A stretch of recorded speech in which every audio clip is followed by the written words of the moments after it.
Você já ouviu aquela frase, dou um boi para não entrar numa briga, mas dou uma boiada para não sair? Agora imagina trazer essa mentalidade para uma audiência de conciliação. Aqui vai um ponto central do vídeo. Acordo judicial não é sobre desabafo, é sobre resultado. E resultado na prática significa três coisas: tempo, risco e dinheiro. Se você entra numa negociação motivado por raiva, orgulho ou desejo de dar uma lição, você pode até sair com a sensação de vitória e ainda assim sair com prejuízo. Hoje eu vou te mostrar como mudar a postura de eu preciso estar certo para eu preciso resolver bem. E vou te dar um exemplo do cotidiano que explica isso de forma muito simples. Muita gente entra no processo pensando que existe um placar de ganhei ou perdi. Só que, fora do mundo ideal, existe um terceiro resultado que é muito comum: ganhei, mas não levei. E isso acontece por vários motivos. A outra parte não tem condições reais de cumprir o acordo. O cumprimento vira um caminho longo, caro e desgastante. O tempo que passa transforma um direito reconhecido em dor de cabeça permanente. Então, antes de falar em acordo, eu te faço uma pergunta direta. Qual é o seu objetivo real com esse processo? É ter razão? Ou é receber, resolver, encerrar, reduzir prejuízo ou preservar uma relação comercial? Porque se você não define o seu objetivo, você negocia com emoção. E emoção em audiência geralmente custa muito caro. Um processo nasce de um prejuízo. Alguém perdeu tempo, dinheiro, oportunidade ou confiança. Por isso, acordo deve ser tratado como decisão de negócio, mesmo quando envolve pessoas simples e situações do dia a dia. Acordo exige flexibilidade, porque existem interesses contrapostos. Você enxerga um direito, a outra parte enxerga uma defesa, e o judiciário enxerga prazos, provas, regras e limites. E tem um detalhe que muda tudo.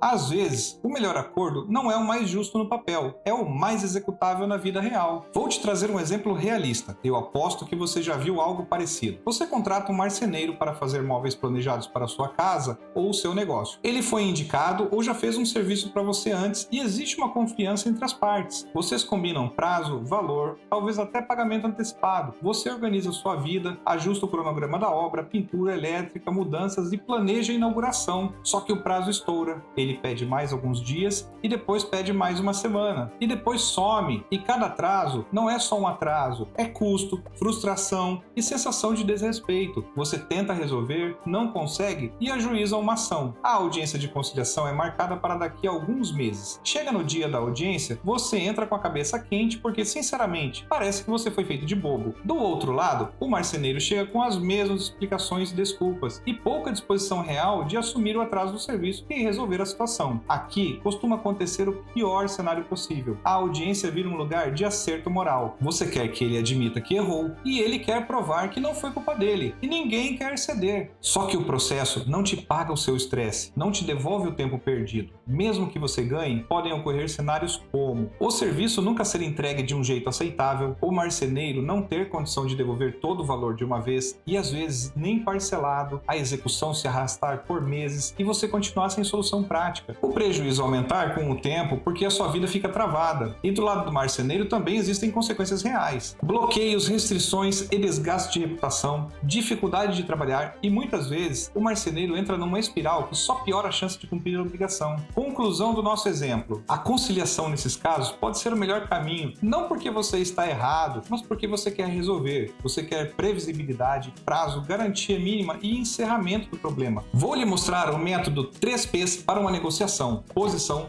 proposta e proteção. Primeiro, posição. Antes da audiência, defina com frieza qual é o meu objetivo final, qual é o meu mínimo aceitável, qual é o meu plano B se não houver um acordo. Usando o exemplo da situação do marceneiro, você quer a entrega do serviço com prazo e eventual multa pelo descumprimento? Você quer a devolução do seu valor? Você quer isso à vista ou de forma parcelada com segurança? Você quer o abatimento do preço para contratar outro profissional para finalizar o serviço? Sem isso, você entra numa audiência refém do humor do momento. Segundo, proposta. Uma proposta tem três características. Ela é clara, sem subjetividade, tem prazo, com datas ou marcos para a conclusão do serviço e é executável, condiz com a realidade financeira da outra parte. Acordo bom não é um discurso bonito. Acordo bom é o que dá para cumprir. Terceiro, proteção. E aqui é onde muita gente erra. Aceita um acordo sem proteção e depois se arrepende. A proteção, ela pode ser um parcelamento com datas fixas e cláusulas gatilho de vencimento vencimento antecipado, multa pelo atraso, condição de entrega com a conferência do serviço, desconto progressivo se a pessoa cumprir com o prazo estabelecido e uma forma de pagamento rastreável, manutenção da penhora se elas já tiverem ocorrido durante o processo, até mesmo a rescisão contratual. A ideia aqui é simples. Se der certo, ótimo. Se der errado, você não volta a estaca zero e o seu processo avança de onde parou.